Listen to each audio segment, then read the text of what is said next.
Alors, j'aimerais juste inviter maintenant Marc-Olivier qui va venir prêcher et répondre en quelque sorte à la question « Comment pouvons-nous combattre les uns pour les autres? »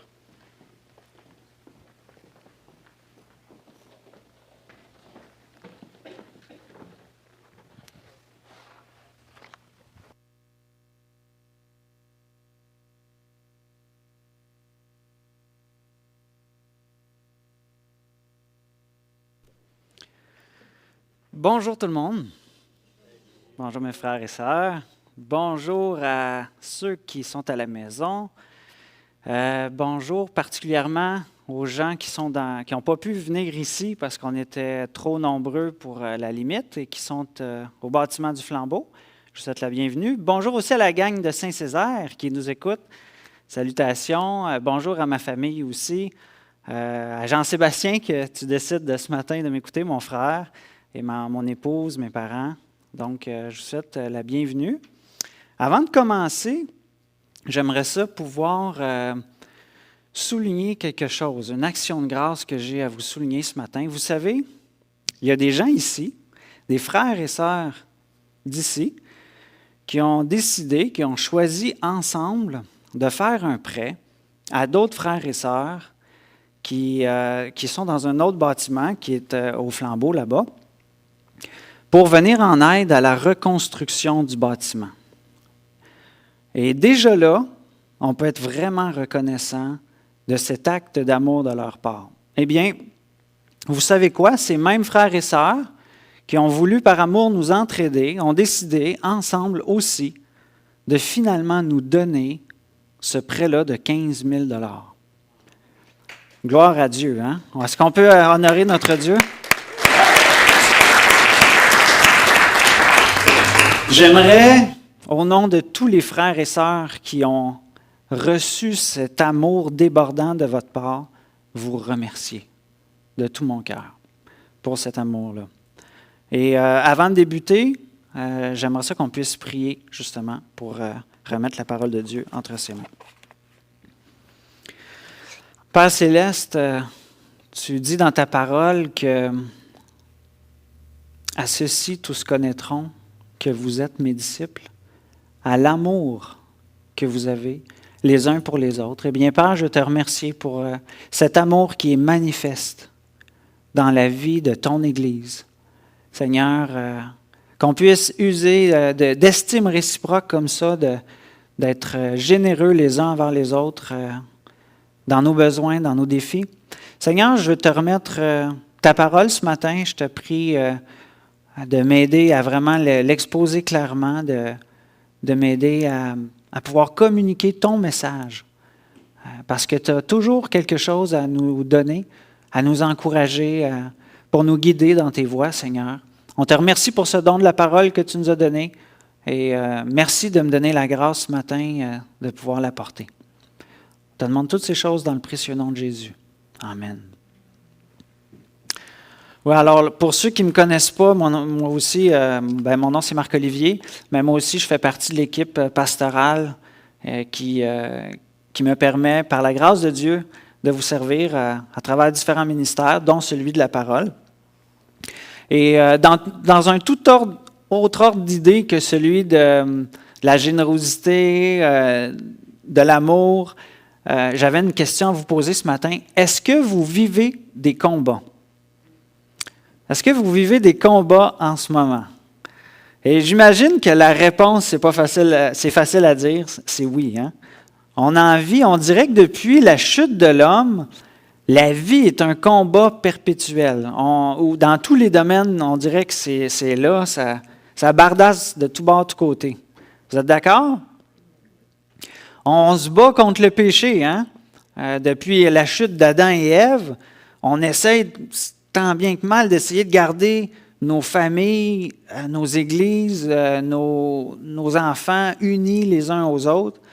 On essaie d'empêcher que le péché fasse des ravages. On se bat contre la maladie, on se bat contre la vieillesse. On se bat pour nourrir nos familles à la sueur de notre front. Hein? C'est une des conséquences de la chute, ça aussi. Même le jardinage s'est rendu un combat. On se bat contre la mauvaise herbe, on se bat contre les insectes nuisibles, les scarabées japonais. Là, une chance, c'est fini. Hein? Mais quand même, on se bat contre l'hiver, qu'on ne peut pas jardiner.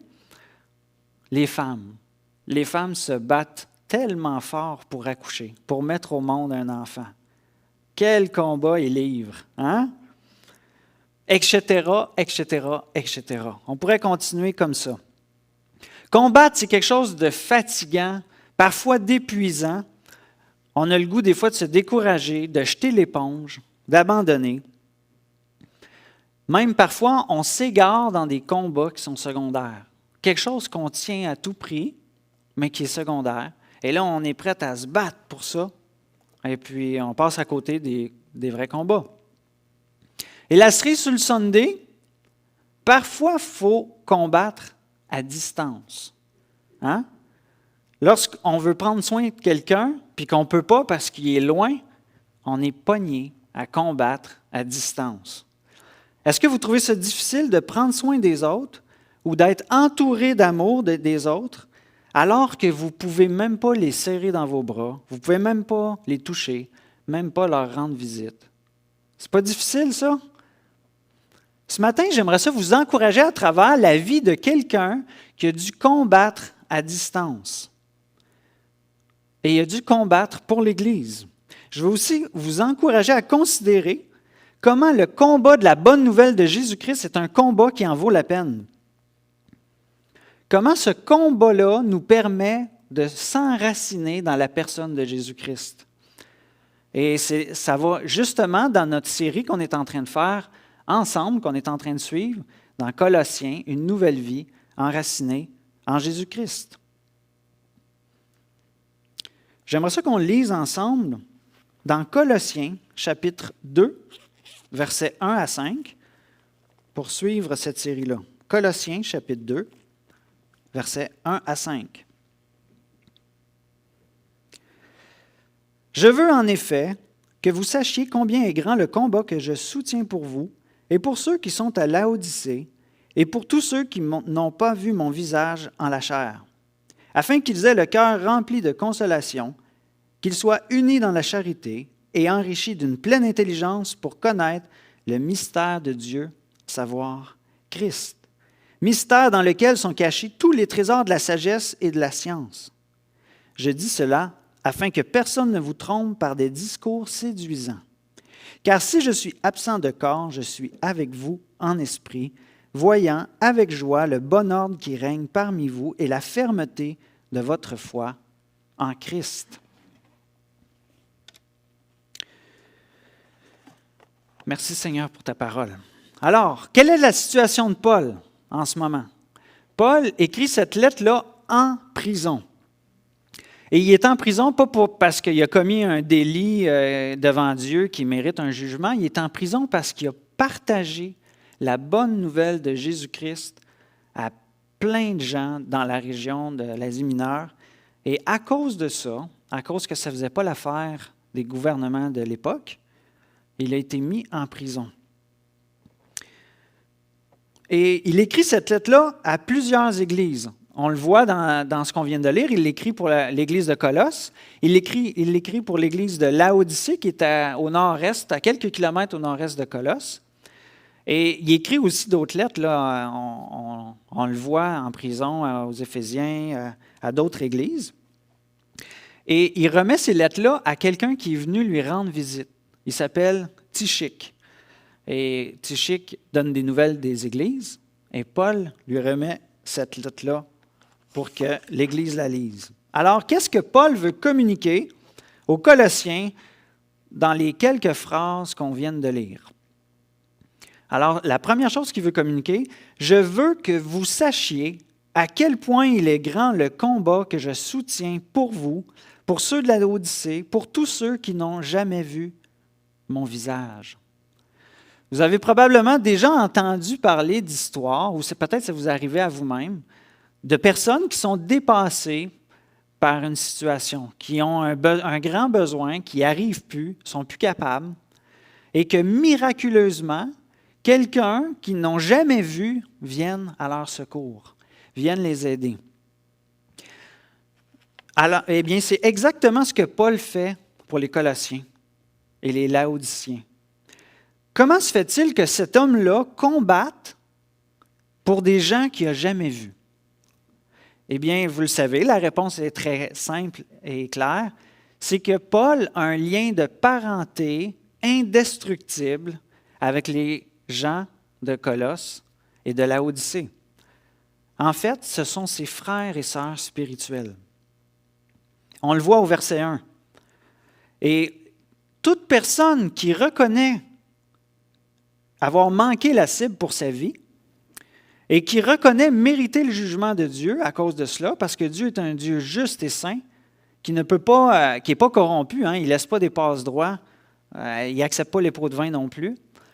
Et toute personne qui reconnaît cet état-là, qui mérite le jugement de Dieu, mais qui choisit de placer toute sa confiance dans le sacrifice de Jésus-Christ, qui est venu offrir en mourant sur la croix pour le pardon de ses péchés, eh bien, a l'opportunité de faire partie de la famille de Dieu, de devenir frère et sœur spirituels, et que c'est un lien que rien ne peut détruire, même la mort ne peut pas détruire ce lien-là. Il devient membre donc de la famille de Dieu et reçoit toutes les bénédictions qui sont liées à cette famille-là, soit la vie éternelle, le soutien de Dieu, ainsi que le soutien de la famille de Dieu. Et puis, il y en a encore bien d'autres qui sont décrits, des bénédictions. Mais c'est ce lien-là qui unit l'apôtre Paul avec les Colossiens. Et si ce n'est pas déjà fait pour toi ce matin, si tu n'as pas encore reconnu ton état de perdition spirituelle, si tu n'as pas encore choisi de placer ta confiance dans le salut en Jésus-Christ seul, si tu n'as pas décidé de le suivre comme maître, qu'il est ton Seigneur, celui que tu veux écouter la voix pour diriger ta vie, eh bien, le Seigneur t'invite ce matin à faire ce pas-là. Et il t'invite à le suivre. Et je t'encourage à ne pas gaspiller ton temps, à ne pas mépriser la patience que Dieu a. Parce que Dieu nous donne cette opportunité-là, mais nous, on ne sait pas demain qu'est-ce qu'il nous réserve. On ne sait pas quand la vie pour nous va s'achever. Dieu seul le sait et il nous donne un temps de grâce pour répondre à cet appel-là. Je t'invite à prendre cette décision-là. C'est de Dieu que provient toute bonne chose. C'est celui qui nous conduit sur les chemins de la vie et de la justice. C'est celui qui nous prépare des habitations éternelles, alors que les nôtres peuvent être enlevées ou détruites, nos demeures temporaires. Alors Paul est en prison, il est à distance, et il combat pour les Colossiens, mais en même temps, il dit « Je suis avec vous en esprit ». Il a combattu, vous savez, de la même façon avec l'Église de Corinthe, avec les Corinthiens. Vous vous rappelez, il a dit la même chose au chapitre 5, quand il devait juger un péché qui était en train de se commettre dans l'Église et que personne ne réagissait. Il dit, je suis avec vous, là, même si je suis absent, je suis avec vous en esprit et j'ai déjà jugé ce qui se passe. Je vous demande d'agir, de réagir. Là. L'infection est prise, soignez l'infection. Alors, il est là, Paul, il est en esprit avec eux. Et quelle est la grandeur du combat qu'il vit pour les Colossiens? Il dit, je veux que vous sachiez à quel point je combats pour vous. C'est quoi ce combat-là qu'il vit? Paul serait probablement le mieux placé pour exposer tout ce qu'il a vécu comme combat, mais voici un petit résumé. Paul est en prison pour la bonne nouvelle, pour que cette bonne nouvelle-là soit parvenue jusqu'à eux. Et partager cette bonne nouvelle-là à travers le monde de son époque lui a demandé beaucoup d'efforts et de persévérance. On voit dans 2 Corinthiens 11 tout ce qu'il a pu souffrir. Il a connu les travaux pénibles, les coups, souvent en danger de mort, fouetté, une fois lapidé. Il a fait naufrage 3 fois. Il a même passé 1 jour et une nuit directement dans la mer. Dans ses voyages, il a été en danger de la part des brigands, de la part des non-juifs, dans les déserts, dans les fleuves. Il a été en danger même de la part de ses compatriotes et même de prétendus frères qui étaient dans l'Église. Il a été privé de sommeil, privé de nourriture. Il a supporté la chaleur, en plus d'être chaque jour assailli par les soucis pour toutes les Églises. Voyez-vous à quel point l'apôtre Paul a combattu? Mais pour les Colossiens spécialement, Paul combat en ne cessant de prier. Donc ça, c'est une photo ici qui nous montre qu'il était en prison. Et ici, on voit dans Colossiens que Paul combat principalement à travers la prière. Parce qu'il est en prison, vous vous rappelez? Il ne peut pas les aider directement, mais par la prière. Et il met aussi des pattes à ses prières, malgré la distance. Et Paul n'est pas écrasé, malgré la grandeur du combat qu'il doit mener, mais au contraire, il s'en réjouit parce qu'à travers ces combats-là, il voit Christ qui change des vies, qui sauve des vies, qui fortifie des gens. Et il sait en plus qu'à travers ce combat-là, Jésus-Christ a déjà obtenu la victoire. Lorsqu'il est mort, ça ne s'est pas terminé là, hein? Il est ressuscité, il a vaincu la mort, il a vaincu le péché, et c'est cette victoire-là qui nous est attribuée. Donc, il peut combattre en se réjouissant, même s'il est en prison, l'apôtre Paul. Et vous vous demandez peut-être, comment est-ce que vous pouvez participer et bénir les autres alors que vous êtes confinés? Priez, priez pour vos frères et sœurs, priez pour les autres. C'est un des plus grands combats que vous puissiez offrir pour le bien des autres. Souvent, on néglige la prière. Qu'est-ce que ça va changer? Hein? Que je le dise ou que je ne le dise pas. Dieu, si Dieu existe, il devrait tout savoir. Eh bien, vous savez quoi? Pourtant, la prière fait une différence. La prière est l'expression de notre confiance, de notre dépendance à lui. Et Dieu aspire à ce qu'on lui remette nos besoins. Demandez et vous recevrez. Priez pour les autres. Remarquez que le combat que Paul livre à travers la prière pour les Colossiens, il a d'abord été livré par Jésus-Christ. Jésus-Christ est le combattant qui a combattu et vaincu toutes les victoires pour nous. Il a persévéré dans son obéissance à Dieu jusqu'à la mort de la croix. Et avant de mourir sur la croix, Jésus lui-même a fait une prière pour nous. Dans Jean 17, 20, il dit « Je ne te prie pas pour mes disciples, ceux qui avaient à côté de lui, seulement, mais encore pour ceux qui croiront en moi à travers leurs paroles, afin que tous soient un, comme toi, Père, tu es en moi et comme je suis en toi, afin qu'eux aussi soient un en nous pour que le monde croie que tu m'as envoyé. » Réalisez-vous que Jésus, Christ, a prié à distance pour toi. Pour chacun de vous qui avez placé votre confiance en Dieu. Dieu a prié à distance non seulement géographique, mais une distance dans le temps. Il a prié pour toi pour que tu sois un avec tes frères et sœurs et pour que le monde croie que le Père l'a envoyé. Et ce même combat-là que Jésus a livré par la prière et qui fait qu'on est présent ici ce matin et que chaque croyant est présent dans des églises à travers le monde, eh bien, ce même combat-là, c'est le combat que Paul livre pour l'Église. Et il le vit, pourquoi? Parce que le Saint-Esprit, quand Jésus est ressuscité, il a dit, je vais vous envoyer le Saint-Esprit. Et ce Saint-Esprit-là habite dans le cœur de Paul. Le même Dieu qui est mort et ressuscité maintenant est dans son cœur et livre bataille pour l'Église.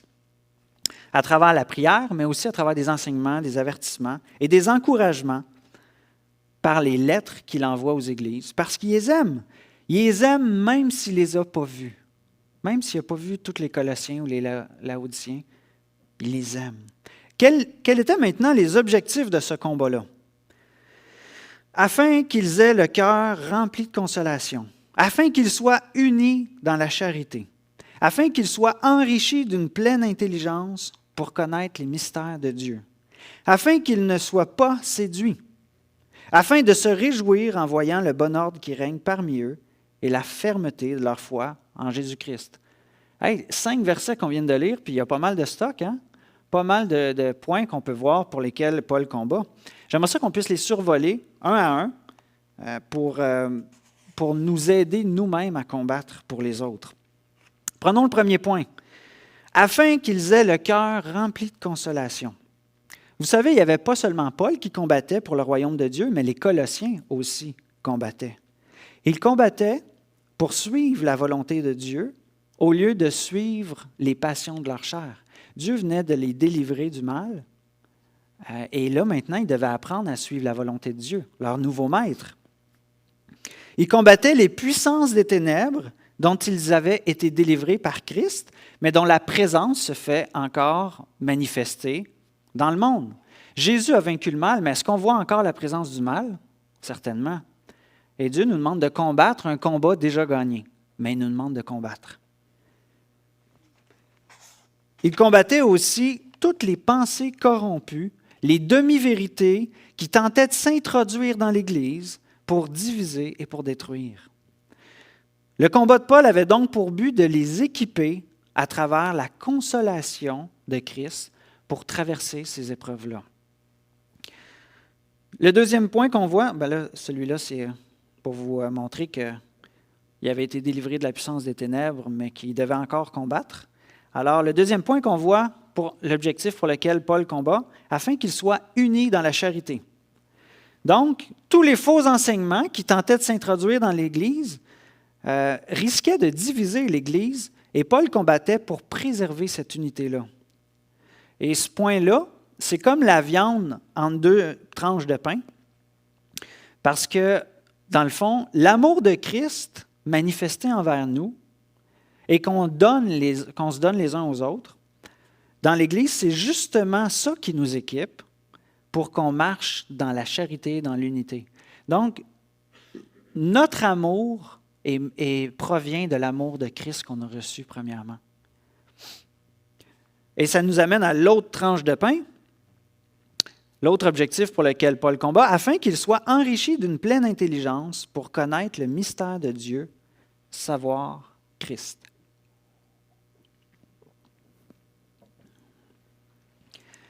Jésus-Christ est l'objectif principal pour lequel l'apôtre Paul combat. Parce que Jésus-Christ, c'est la personne la plus importante et la plus glorieuse de l'univers. C'est en fait le créateur de l'univers. Christ est non seulement l'accomplissement de toute la loi que les Israélites avaient reçue, ainsi que toutes les prophéties que les Israélites avaient reçues, mais aussi, il est Dieu fait homme. Christ est Dieu qui est venu habiter parmi nous, qui est venu partager nos souffrances, qui est venu compatir avec tout ce qu'on peut vivre. Il est celui qui est le premier à être ressuscité et à s'asseoir à la droite de Dieu le Père, et à nous ouvrir à tous les croyants le chemin vers le ciel, vers la vie éternelle. Ce même Christ-là habite aussi maintenant parmi nous par l'Esprit Saint qu'il avait promis d'envoyer lorsqu'il ressusciterait. Je vous en ai parlé tout à l'heure. Et ce même Christ-là est celui qui les unit maintenant, qui unit les Juifs et les non-Juifs ensemble. Voici ce que Colossiens 1, 26-27 nous dit. « Le mystère caché de tout temps et dans tous les âges, mais révélé maintenant à ses saints, à qui Dieu a voulu faire connaître quelle est la glorieuse richesse de ce mystère parmi les païens, savoir Christ en nous, l'espérance de la gloire. » Donc, Paul est en train de combattre ici pour qu'il soit enrichi d'une pleine intelligence, pour connaître le mystère de Dieu, savoir Christ, mais Christ en nous. Comme dirait Paul, les gens veulent des super-héros qui pitchent des éclairs sur le bout de leurs doigts, à travers leurs yeux ou à travers un marteau en styrofoam. Mais nous prêchons Christ crucifié. Les gens veulent des sages qui répondent à toutes les énigmes, qui ferment la bouche à tout le monde. Nous prêchons Christ, la brebis muette qui s'est livrée pour nos offenses. Scandale pour ceux qui veulent des miracles. Folie pour ceux qui cherchent la sagesse. Mais puissance de Dieu pour chacune des personnes à travers le monde qui croient en Jésus-Christ. Voici, ça c'est un mystère, hein? Réalisez-vous le privilège de comprendre que Christ est Dieu fait homme et qu'il est le seul, l'unique à pouvoir vous sauver. Jésus a tressailli de joie en voyant que ces choses nous ont été révélées. Je te loue, Père, Seigneur. Ça, c'est les paroles de Jésus.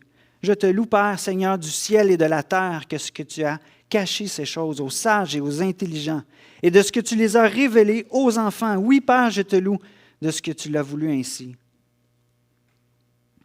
Ce mystère-là renferme tous les trésors de la richesse et de la gloire.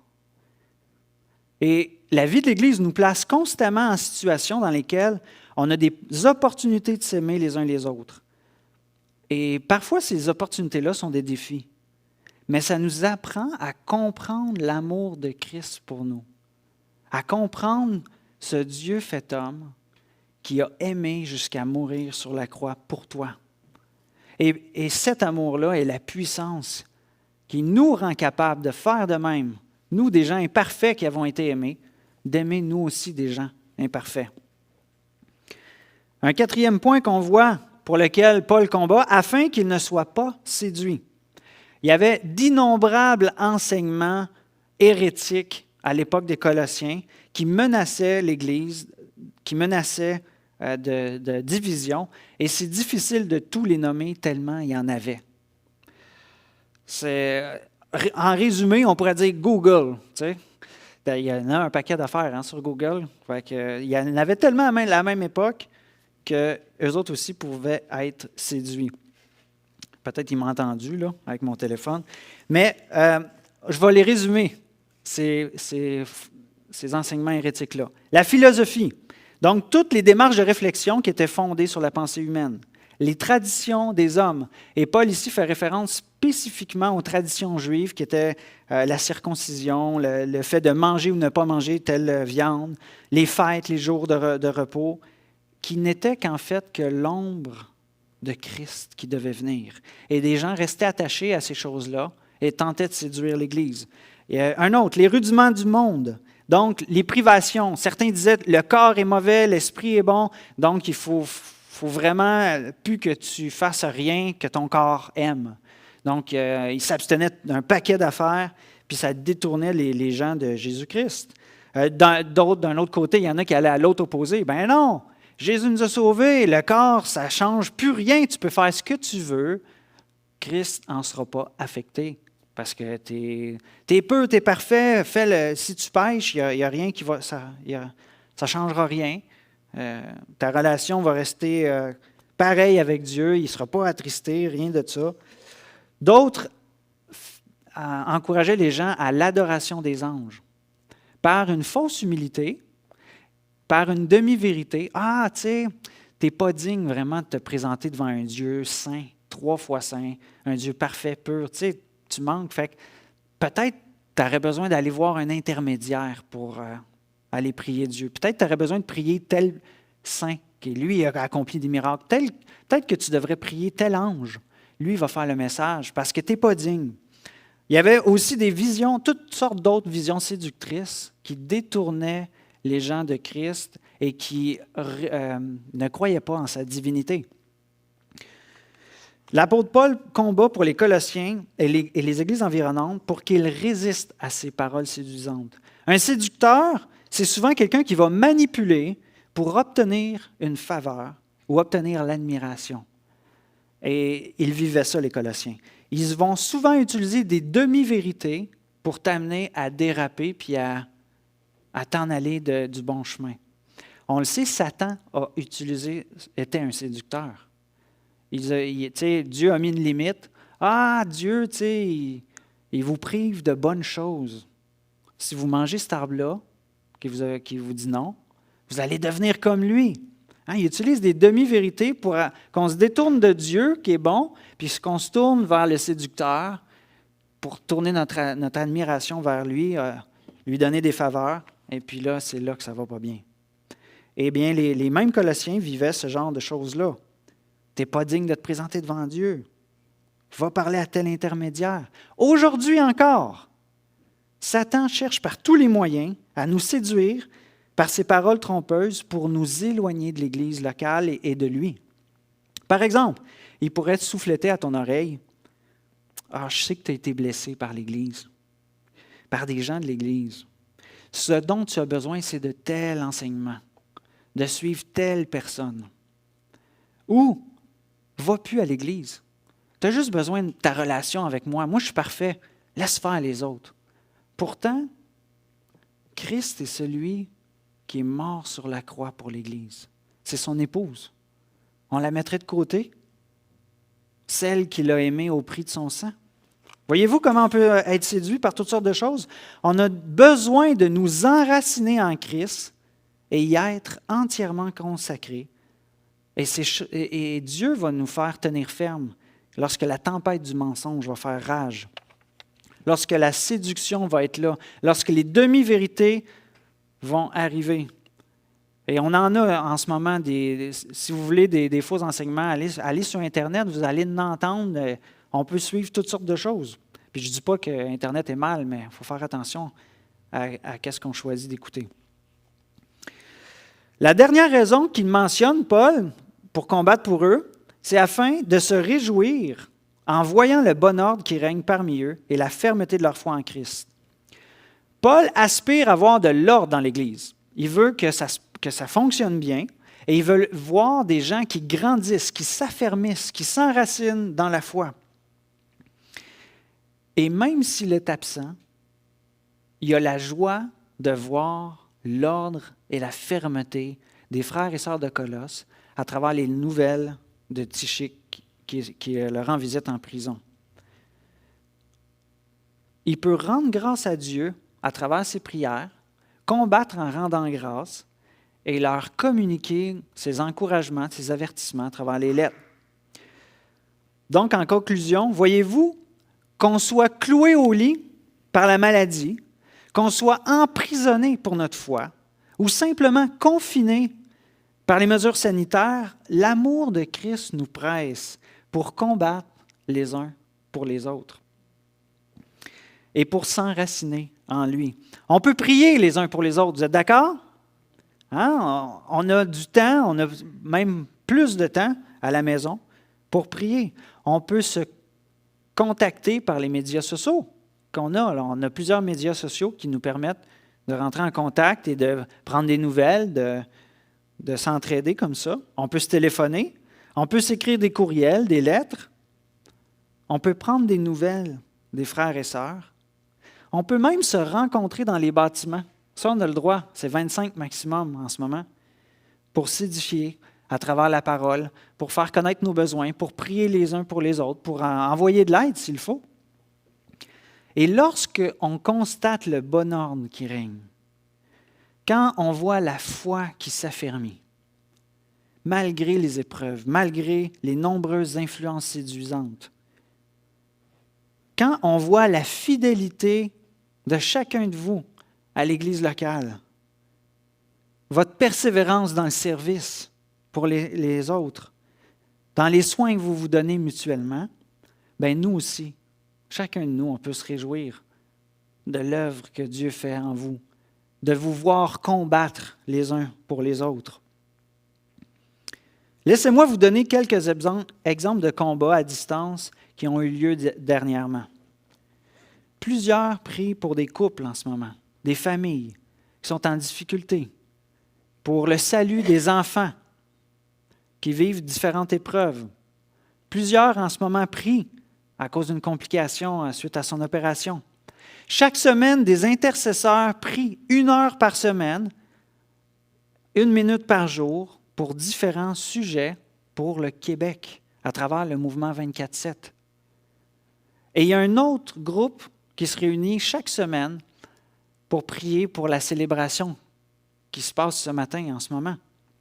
Une cohorte de prédicateurs a été lancée sur Zoom pour nous assurer de prêcher la Bible textuellement et nous évaluer mutuellement pour rester fidèles à la parole de Dieu. Une autre forme de combat. Des soins pastoraux continuent d'être donnés, parfois à distance, afin de nous assurer de l'unité dans les ministères. Le combat aussi continue pour les non-croyants. François a été appelé la semaine passée pour une personne qui demandait d'intervenir parce qu'elle avait des manifestations démoniaques dans sa maison. Elle se faisait bardasser par ces esprits-là. Saviez-vous qu'est-ce qui lui avait été conseillé par d'autres personnes? De faire des prières par cœur, de lancer de l'eau bénite, de faire brûler des herbes.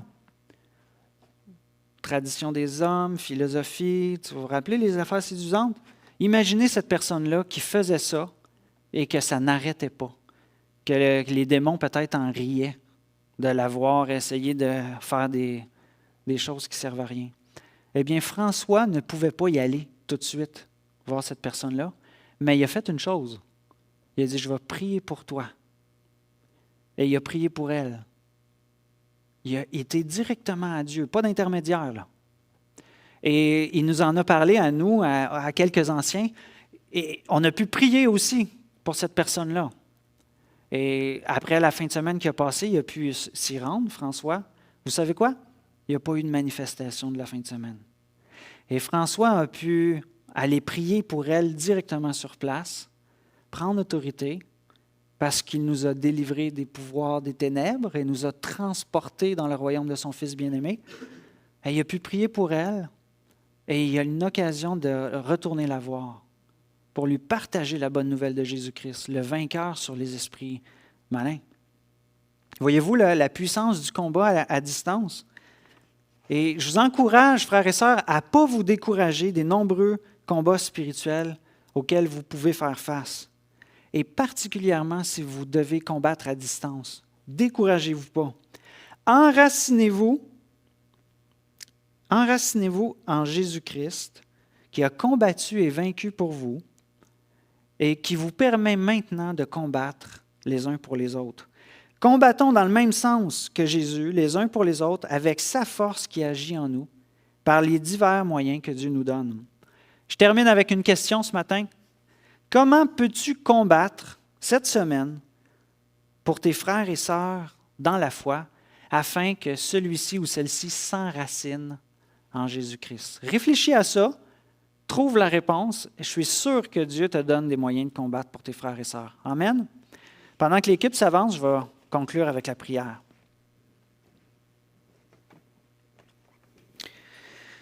Éternel, merci pour ta parole, merci pour cet exemple que tu nous donnes de l'apôtre Paul qui a combattu d'une manière extraordinaire avec ta force pour les églises soit qu'il avait implantées ou comme celle de Colosse qui n'avaient même pas vu leur visage, mais qui pouvaient combattre à distance par la prière.